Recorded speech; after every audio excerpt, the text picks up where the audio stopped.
What's up, y'all? It's Bethany and Kristen here, and welcome to a car conversation. We used to do these all the time, and we kind of stopped, but we realized y'all really like them. You love the casual feel, so we're bringing it back. And we decided let's bring it back with a really big bang. We are talking about modesty, something we actually did a video a while back, kind of talking about how our views have changed. So we'll link that below. We also did a podcast, a deep dive, really going into like, why do we wear clothes? Like literally, why don't we walk around in nude? The butt naked nude, like why not? And so we took a deep dive on the podcast, the Girldefined show. It's the episode that goes with this week, so click on that. We're gonna do something fun though for this week's car combo.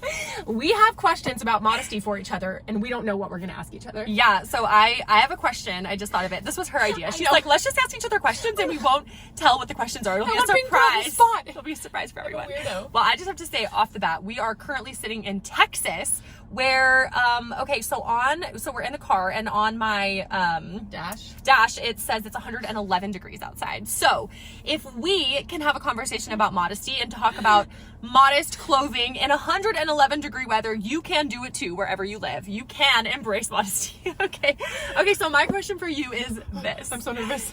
Is modest hottest? What does that even mean? Okay, you know how it's like a joke? Oh, you hear it? Yeah. What do you say to that? Is modest hottest? I find that like such a random weird saying. Like I would never say that. Like modest is hottest. I feel like it's an oxymoron. Yeah. I don't know. I feel like it's like a joke. I don't really feel like our goal as women is to try to be hot, you know? Like when we look in scripture, like Except for your husband. Okay, I mean for just the general consumption. Like Proverbs 31:30 talks about charm is deceitful and beauty is fleeting, but a woman who fears the Lord is to be praised. So I think that our heart's desire should be to fear the Lord, not to get like a hot booty pic for TikTok or Instagram. You know, I'll just put that out there. No. Yeah, you've just been all over social media lately. No, so I think that, I don't know, like, yes, I think there's a place for, you know, kind of like seduction and sex and, you know, being sexual and all of that. And I think that's within the context of marriage. We are sexual beings. We are women. So we're not trying to hide that fact. Yeah. It's beautiful, the difference between men and women. But I think the heart's desire shouldn't be like, I'm going to look hot. Like a sexy hot mama. Yeah. It's versus more just like beautiful and feminine. Yeah, and just like the heart, like, okay, it's fun fashion is fun, makeup is fun, nothing against that, but more like, where's my heart in this? Is my heart to please the Lord in everything I do, or, you know? Okay. You had a lot to say about that question that you didn't have anything to say about. That was impressive. My question, how have your views on modesty changed from when we started Girldefined until today? Oh my goodness. Well, I think my views used to be so much more about trying to find that perfect standard.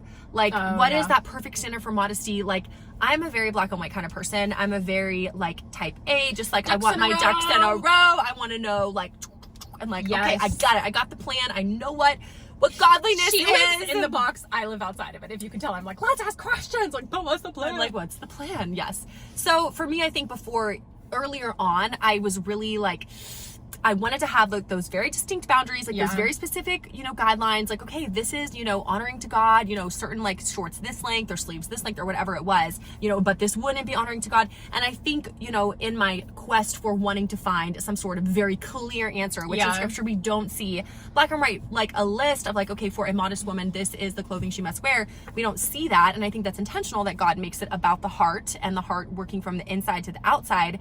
But for me, that's how I would say a lot of my views have changed, mainly is that I feel like my perspective has changed from being one of wanting those like very specific boundaries and guidelines to one of recognizing I need to focus on the heart, and if my heart's in the right place, then what I wear will hopefully reflect that. Yeah, well, and having godly people in your life to be like, yeah, thank you, heart's in the right place, but it's really not. So it's not just like, man, the Lord. Yes. It's like, you know, we need to have community. We need to have godly mentors in our life, you know, so I think that's true. My heart's in the right place, and here I go. Whoa. Like, you know. Yeah. Okay. Oh, it's my turn for a question for you. Okay.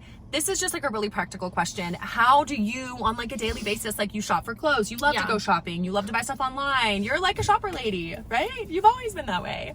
How do you determine like if something for you is dressing in a modest way, like beautiful, fashionable, feminine, but like for you still modest? Yeah, I mean, I think for me, I have kind of like a general standard. Like I know, okay, typically when I look in the mirror, when I wear shorts, I have extremely long legs, and so we're both 6'1". You know, I see there are like these popular shorts that are going around. I think they were like free people, and so I ordered them, and literally like my rear was hanging out because I'm so tall, so my legs are so long. So on other people, they like cover the rear. On me, they didn't, and I was like, I can't wear these. Like, what? So that comes into play, just the fact that I'm so tall. Body type, that's I think be body different type for different people. Getting married was really helpful for me because I think it also helped me to have another person and a man to have a sounding board off of, like, hey, from a man's perspective, what do you think of this, you know? And so, Dave and I pretty much agree on most of that, but that's been helpful. So I think that it's just when I if I buy something and I put it on and I look in the mirror and I'm like, oh wow, that really like draws attention. Like, it's like a V and it's like really like, ooh, look at that cleavage or whatever. It's like, wow, like it really accentuates something that isn't a bad thing, but I don't maybe want people like being like a target, like the eyes drawn to certain spots. Yeah. So I think for me, it's like trying not to intentionally draw eyes to the beautiful privates and more to my face and the conversation or whatever is happening. Hashtag beautiful privates. Okay. Yeah. Beautiful. Because you were like, my beautiful privates. Okay, I'm a weirdo.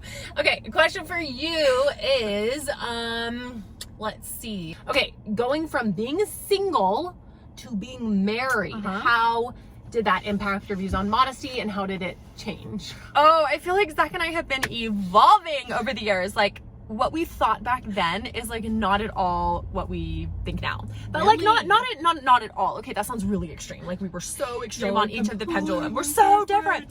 No, I just feel like back then he like, okay, when we were dating and then when we got married, I feel like he was a little more conservative like with his standards, and he like in his mind had very specific standards of what he thought like, okay, for my girl, like this is what I think is modest. And it's like he had it was almost coming from like a little bit of a protective standpoint, which like in a good healthy way I thought it was really sweet. It's like he was so excited that I was his girl, like when we were dating and then getting married, that it's almost like he wanted to protect me and like didn't, if like other guys would look at me or give me a glance or whatever, it's like, Zach he did not like that, just like, hey, stop looking at my girl.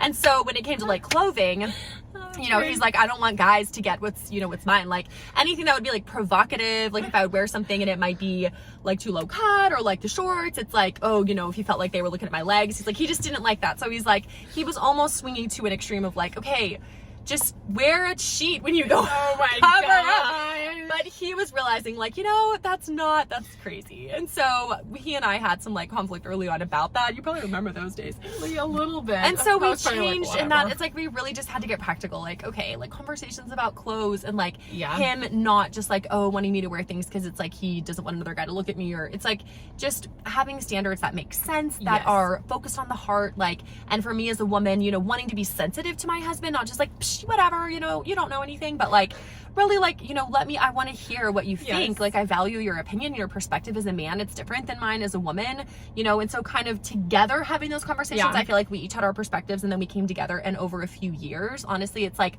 we became more like, I don't know, unified. Yeah. To the point where now I feel like we are on the same page, but there will be times where like I'll buy something new and I'm like, I think it's just super cute, and he's like, that just kind of hits me the wrong way. Like I feel like it's just, emphasizing maybe the wrong things that you don't want to be emphasized. Like you want people to look at your face, and maybe it's like as a guy, like that's not where my eyes are drawn, and like he'll just lovingly share, and I really appreciate that feedback, not always in the moment, like, but I just bought this cute shirt, I love it. So I appreciate that. So I don't know, funny. I feel like Zach and Dave are really different in that way. Like Dave he is like getting married, he was definitely less conservative than me in that way, but we've like finding a balance, and me even questioning like, well, why do I think this is the only way? Why do I think that this is the modest, So it's interesting when you get married to have those conversations, but I think the key through it all is to have a heart of humility and actually think through, like, God did create clothes in the beginning.